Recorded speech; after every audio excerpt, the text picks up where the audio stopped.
Farmview with Kieran O'Connor on WLR. Brought to you by GlanviaConnect.com. Hello and welcome to Farmview. Well, as usual, it's Kieran O'Connor here with your weekly farming programme. Once again, I have a busy show for you this week. Well, on this week's programme, I'll discuss the impact of Waterford ASAP Agricultural Sustainable Support and Advisory Programme aimed at improving water quality in the region. I'll review Seedtech's Waterford's recent cereal and protein crop walks with some exciting new developments. And plus, as Kildalton College, now Ireland's largest Agri college, celebrate 50 years this year, we discuss its huge impact to the sector.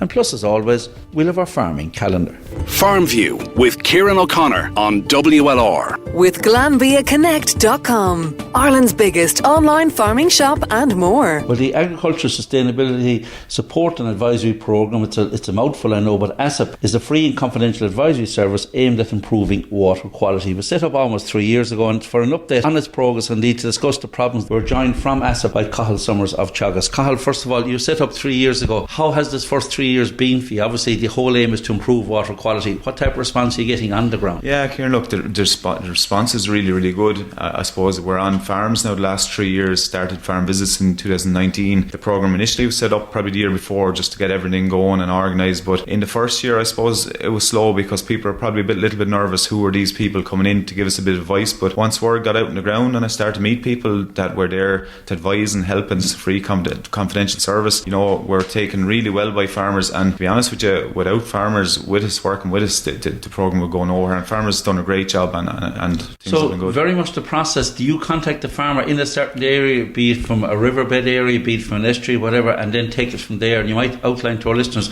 the areas that you've covered in Waterford. Yeah, so there's 7 areas in Waterford. We're up at the Tay in Kilrossley, the Clodagh in Rathcormac, the Collegrenbricky in Dungarvan, the Glenaboy in Tallow, the Cushcamera just north of Dungarvan there as well, the Johns, which is south of Waterford City, all the way kind of from Kilmeaden to Faithleg, and then Dunhill, they're just beyond the city as well. And look, the way it happens is there's normally a community meeting run by the local authorities water programme, and all the communities invited to that meeting, and then normally we always invite a farmers meeting, so all the farmers within the certain catchment area will get a letter of invite, and then what I'd be encouraging people to do is come along, and that's where with just farmers and myself and also be a Glanvia ASAP advisor, Andrew Gerry is in the area as well, or TJ Phelan, and we'll have a chat, tell what the programme's about, and after that then we'll try and get on the farms. And it's water quality is a broad statement. What are the key areas that the problem are in, and what are the areas that you're tackling to solve the problem? Yeah, so the 3 big ones, Kieran, are phosphorus, sediment and nitrogen, and mainly phosphorus is what affects our rivers, and sediment affects our rivers, and nitrogen is, I suppose, one that's talking about a lot with the nitrates derogation and all the nitrates rules, but I suppose nitrate doesn't affect the rivers as much, it's more into the estuaries where it affects. But so I suppose what I find is trying to get out into farms, and there's no point telling a farmer, look, there's a problem here, solve it. You have to tell them why it's a problem and get the explanation across, because some of those issues are very complex and they're not just a flick a switch and fix the problem. So it's getting out there, having a discussion and trying to come up with solutions with the farmer and putting them in place. And are all these we'll say problems solvable, number one, and number two, how long could it take to get it right on a farmer? Are you talking about a couple of years? Are you talking about a couple of months? Yeah, so we're in the southeast part of the country, so it's very free drain soil, so we're more susceptible to nitrate problems, so that's a slower fix. Now the phosphorus and sediment problems can be a quick fix. For example, if you have cattle drinking out of the river and you close that drinking point, take them out, that can ease those phosphorus and sediment problems within weeks to months. Whereas nitrogen is a different beast altogether. It's not necessarily that the farmer's doing something wrong, it's just if you have a free drain soil and nitrate is in the soil and the plant doesn't take it up in time and it gets washed down with rain, sometimes it can go down through the soil into the groundwater. Once it hits the groundwater, then it connects to a river at some point. Depending on how good what we call the bedrock or the aquifer is underneath, how quickly the water is able to seep through it into the river, it could take, if you make a change today, you mightn't see the change in the river for months to years, depending on the aquifer. So when you take Waterford estuary as such, and I know there was the EPA had out some figures as regards nitrate levels in that whole Waterford estuary. Of course, that's an unbelievable area, because you're talking about a few counties and you're talking about 3 rivers in the Suir, Nore and Barrow as well. So that is a huge problem area as such, or an area that needs to be tackled. You're 100% right. Like often when I come to an area, a farmer might think if they're not connected to a river, they can't contribute to the problem, but that's not the case. It's really like for nitrogen, and this is what affects the estuaries, because nitrate moves down and it causes algae blooms and that kind of stuff. But look, to think about it, if there's Waterford there, there's Wexford, there's Kilkenny, there's a lot of stuff feeding into that estuary, so it's not just Waterford is the issue. I know our ASAP ASAP advisor on the Wexford side is looking after that side. But look, it's not just farming. There's a number of things. There's different industries. There's wastewater treatment plants. There's lots of things to consider. And the local authority waters programme scientists that work with me help us on that side of the house as well. So 2 points. Our farmers, obviously, they're more aware of when you go out to work with them. The uptake has been pretty good. At the moment, are you still looking for more guys? And I know your open meetings and farm walks were all cancelled. Are you hoping to get them on board? Because this is something that needs to be tackled urgently, and I'm sure there's an awareness on farm for that as well. Yeah, good news on that front. I suppose COVID's starting to lift a little bit now, and we're back out doing some discussion groups. We're allowed to be out and about a bit, and unless we're back out meeting the people, no, it's harder to do, but we're back out. And generally when I'm on discussion groups now, we'll go onto a farm, we'll have a meeting with a group of farmers, and I'll tailor to that farm, and we'll look at the soil types, we'll look at the bedrock underneath, we'll look at the type of farm going on there, and we'll go through the farm and give people good examples of how to solve the problem. And look, and in the Tay and Kilrosny and Racormac and the Clody at the moment, I'm hoping to come out of there this year, and the news is very good there. The Tay was at good status, now it's gone up to high status, and that's what we had hoped for and we want to keep there. So you're getting a good response from what you've done already. Brilliant response, yeah. No, look, and it's not just work. The farmers are the ones doing the job. I'm just there to try and help them out. But the Clode is the same thing. Clode was down at moderate status 3 years ago. Now we're back up to good status. And the trick now is to keep there. So we have the foot on the pedal now and just hold it there. But farmers are doing a lot of good work there. And on revisits, a lot of my visit 2 years ago, back in now the last 2 months visiting hard, and a lot of good work done. And we can see the positive results. And for a farmer, if they can see that what the 1 or 2 things they did made a positive impact, that's half the battle. Well, Cathal, listen, I know it's only 3 years up and running. You're doing great work. It's the ASAP, the Agricultural Sustainability Support and Advisory Group. It's a bit of a mouthful, but you're doing super work on the ground. Would you encourage more farmers, obviously, to avail of it? And if farmers want to get involved, do they wait to hear from a new upcoming meeting, or do they contact the local child's advisor? What's the best route to contact yourself and get this up and running?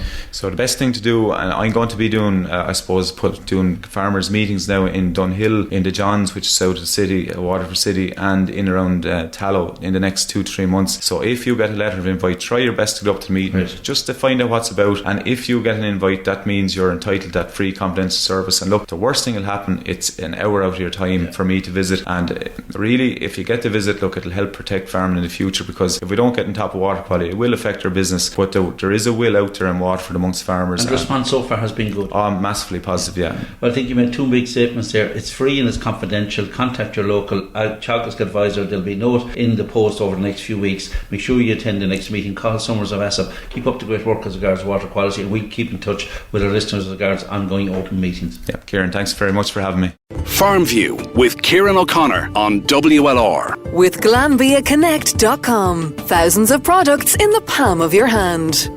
Well, recently Seedtech Waterford held their annual crop box over the last couple of weeks indeed, and joining us on the line is a man very much involved in 2 to 4 with these crop box, and that's Tim O'Donovan of Seedtech. Tim, you're welcome to our programme. Thank you very much, Kieran. Thanks for having me on. Tim, as I say, annually you have these Seedtech crop walks covering all the various aspects of wheat, barley and oats, and of course also peas and beans. How well did this year's crops go, and what were the highlights from your point of view for these trade crop walks? Yeah, we were delighted to be able to welcome people back into the trial sites again with COVID. It's been a difficult 18 months, Kieran, and people were lacking commonality of meeting up and sharing ideas and experience. And no matter how good we have become on Zoom and Teams and all those electronic means, it's always nice to meet people at the end of the growing season. And that's kind of one of the main functions of our crop walks, is that we bring together the industry. Unfortunately, we weren't able to have a large event because of the restrictions that are still there, but we had a lot of our trade customers down across 7 or 8 smaller days. We were able to offer people a wide variety of times and choices to come, so it was very successful from that perspective. The crop, I suppose, the best day of the year to look at winter crops and spring crops is around at the end of June or the start of July. And we were fortunate with the weather that we had very nice days as well. Not too hot, mind you, but certainly there was a nice kind of a climate there for the job. Our farm then is in a really nice setting. We have the trials are hosted by the Galway and Phelan family out near Faithleg, and it's very scenic and very nice.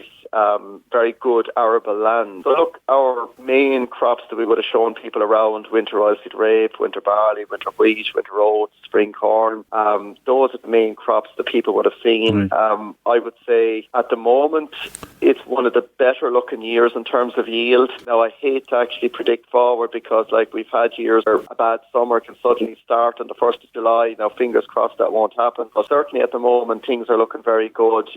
Grain yield in winter barley and winter wheat especially looks exceptional this year. And we're all hoping for a decent run into the harvest so that people can, get a fair return for their work and their labour and effort over the last 12 months. You mentioned just before we came on air to me about winter barley and some new innovation as regards the opportunity and a huge new window that's there in these new varieties as regards setting winter barley, which would be music to people's ears, particularly down here in the southeast. Yeah, look, the threat of barley yellow dwarf virus has been with us for 40 years at this stage, and up to a few years ago we were using chemistry to control the spread of aphids or green flies into the crop, but that chemistry has been removed from the market. Now we're able to bring varieties to market that actually have natural tolerance to that virus in them. Our own variety that we have, it's the first one on the market, is called Joyeux, which is the French for the word jewel, and it's a barley that's able to be sown a little bit earlier than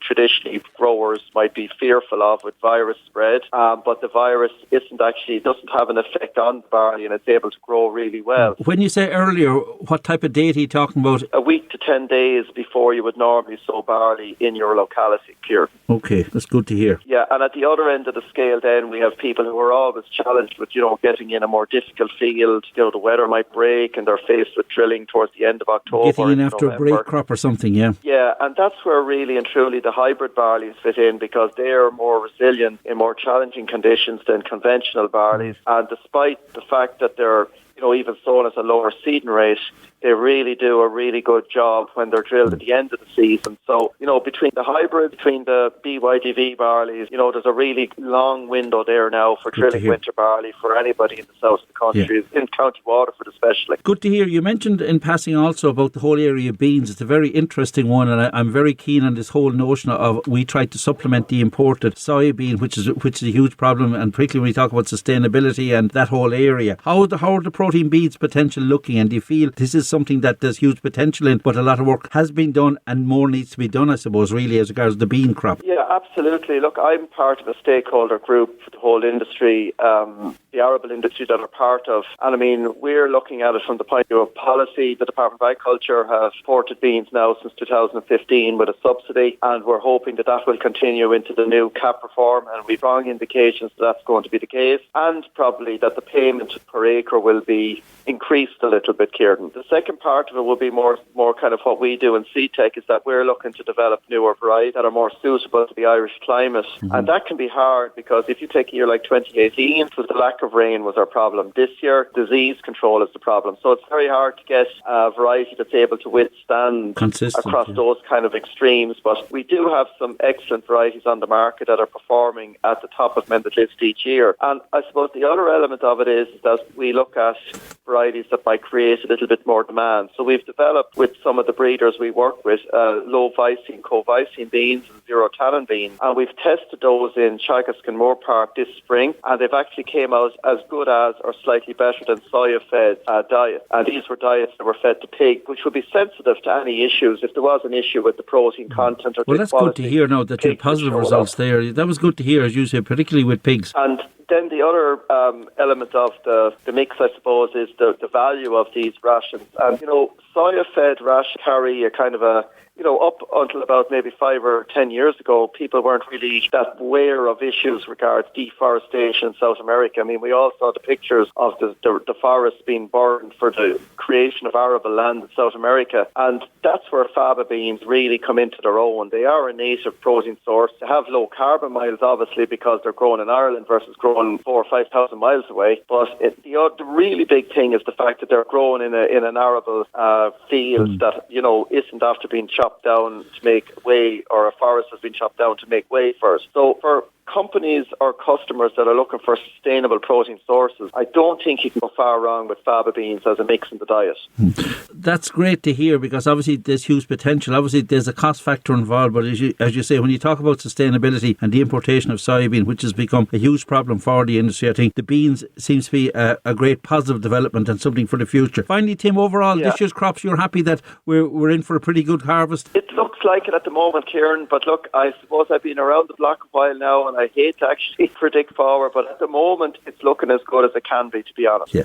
Tim O'Donovan of Seedtech and Waterford. Team, listen, once again, well done on your crop crops. Great to hear exciting news with winter barley and particularly with the whole protein beans area as well. Thanks for taking our call, Tim. Best of luck with the upcoming harvest. Farmview with Kieran O'Connor on WLR. With GlanbiaConnect.com. Thousands of products in the palm of your hand. And you're welcome back to part 2 of Farmview. Now, before I hear all about Kildalton College's celebration of 50 years this year, let's have a look at some items from our farming calendar. First of all, turning to our farmer markets, country markets, and what an array of fabulous local farm fresh products available right throughout the city and county each week here in Waterford. This Saturday morning, you have Waterford Farmers Market in John Roberts Square. Also on Saturday morning, we have Tramore Farmers Market, Priest Road, Tramore. And also, of course, every Saturday morning, Stradbally Farmers Market between 10 and 1 in the beautiful village of Stradbally. On Sunday, you have Lismore Farmers Market, Castle Avenue, Lismore, lovely picturesque venue every Sunday from 10 until 4. And also on Sunday, we've Ardmore Farmers Market just off the beach car park every Sunday, running from 11 until 3. Thursday mornings is Dungarvan Farmers Market, Grattan Square, every Thursday from 9 until 2. While on Friday mornings, we've Dungarvan Country Markets at the Scouts Den in Abbeyside from 9 till 1. And also at Friday mornings in the city, we've Waterford Farmers Market in St Olaf's Hall,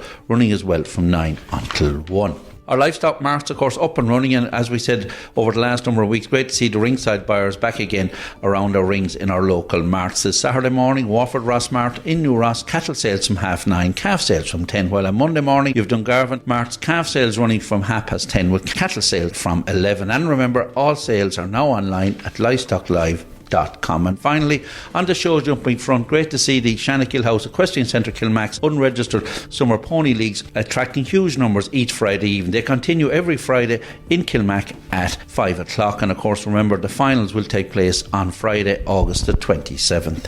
Farmview with Kieran O'Connor on WLR. With GlanbiaConnect.com. Ireland's biggest online farming shop and more. Well, this year, would you believe, Kildalton College are celebrating 50 years. It's a land-based education in 2021, so really a fantastic milestone for the college, which has become Ireland's largest agri and horticultural and indeed equine college in the country. And join us on the line just to look ahead, first of all, to one of their open days on Thursday the 12th of August, but also to look ahead to how these achievements have been achieved by the college. And join us on the line is one of the lecturers there, Joe Day. Joe, you're welcome to our programme. Thank you very much, Kieran. Joe, 50 years, a major milestone indeed. Unfortunately, because of COVID, obviously celebrations are restricted, but really you have become the flag bearer of the agri education system in Ireland. Yeah, I suppose we were conscious of that milestone coming up, and pre-COVID we would have had plans to mark it in a very public, elaborate and celebratory way. COVID obviously caused us to shelve those plans, but during that process, some of the retirees in particular and some of my colleagues here that were put together in kind of a working group and had either catalogued or unearthed or archived some material, and it was amazing to see how the place has evolved, not just in terms of just physically the art and the enterprise, I suppose the range of courses on offer here, the number of students attending courses, the flexible nature of delivery of courses, and I suppose quite positively was a more balanced gender profile of those attending and participating in the course as well. So it was an eye-opener just going back over the different decades and to see how, I suppose, what was achieved, what was celebrated, maybe to see where we've come from, and it gives us, I suppose, a lot of enthusiasm going to the next 50. But we hope to mark that next year, mindful of whatever restrictions are in place or lifted at that stage, was to mark the achievements of those that have gone before us and what they've built on. Now, of course, you're up to 1,400 students, 1,400 students, which is massive. And of course, as I mentioned in the intro there, your agriculture, horticulture and equine. And when you started out in the 70s, of course, it was a different scenario for the college. Also, the range of courses now available, not the standard, just the 2-year Green Cert course and whatever. You're very much way up to the whole area of degree courses, and your involvement with WIT and UCD, that's been fantastic for Kildalton. Yeah, I suppose it has been a great feather in our cap in terms of the tie-in that we've had with WIT and latterly then with UCD So just taking the WAT tie-in that's there for a good few years now, a lot of the agriculture and agricultural science course students would spend their time doing practical skills as part of their fourth-year degree course in WAT. They would spend it out here in Kildalton College. So some of those agriculture students in year one could spend 3 to 4 days a week here during a semester doing the applied practical skills. And I suppose the further they build towards the degree program, the more they're doing the science and the business modules inside in the campus in WAT. And again, the ag science students, possibly more in second year, they'd be out here doing the production skills associated with sheep and beef, dairy, tillage, soil, things like that. So I suppose it gives them a grounding in the practical or applied aspect of the enterprise or sector that they're going into. But it's a great tie-in for us to have. I suppose it keeps us evolving, and a lot of those students actually end up becoming our colleagues after a number of years as well. So great to have that tie-in. And I suppose going to the UCD one, up to a week ago, we would have had some UCD students down here that would be on a dairy business course, and they would come from the campus in UCD down here doing, again, the applied practical skills, body condition scoring cows, graph measurement, locomotion scoring of cows, things like that.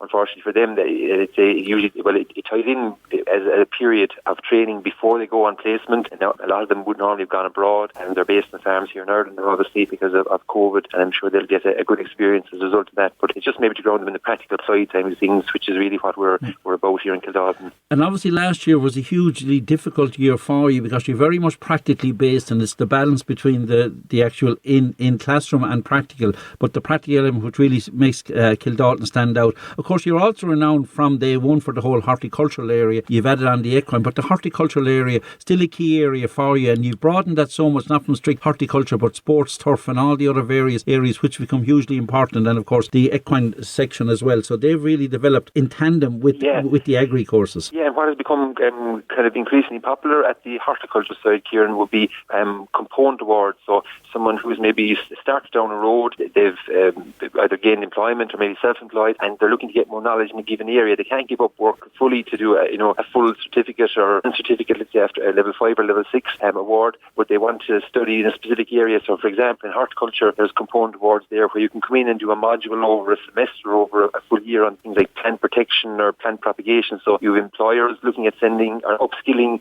employees and sending them to do that, maybe half a day a week, let's say, or you have individuals coming to get more knowledge on that given area and to do it. The flexibility there, full-time part-time, and things like that. Brilliant. I think that flexibility of full-time part-time, really. Brilliant. And of course the Equine College, the equine courses have really been a standout, going back to Martin's story, and the facilities you have there just from the whole stud and the whole horse racing area and show jumping and equestrian and sport horse. So that has really developed as well. Indeed, it's a huge area for you and very much mixed between male and female across those courses. Absolutely. And again, you mentioned Norman's story there, who would have been to the fore when the actual courses, the equine courses would have started off here. And I suppose if you break it down in its most basic, you have an option of a student coming in looking at the riding side or the breeding side, so like the stud management, or actually developing themselves in terms of riding skills. But I suppose in addition to that, there's the option, the facility for some of the stronger students looking to progress in that line to do the BHS exams, where you could say it's the equivalent nearly like a city and guilds training as such. So we'd be a test centre for that,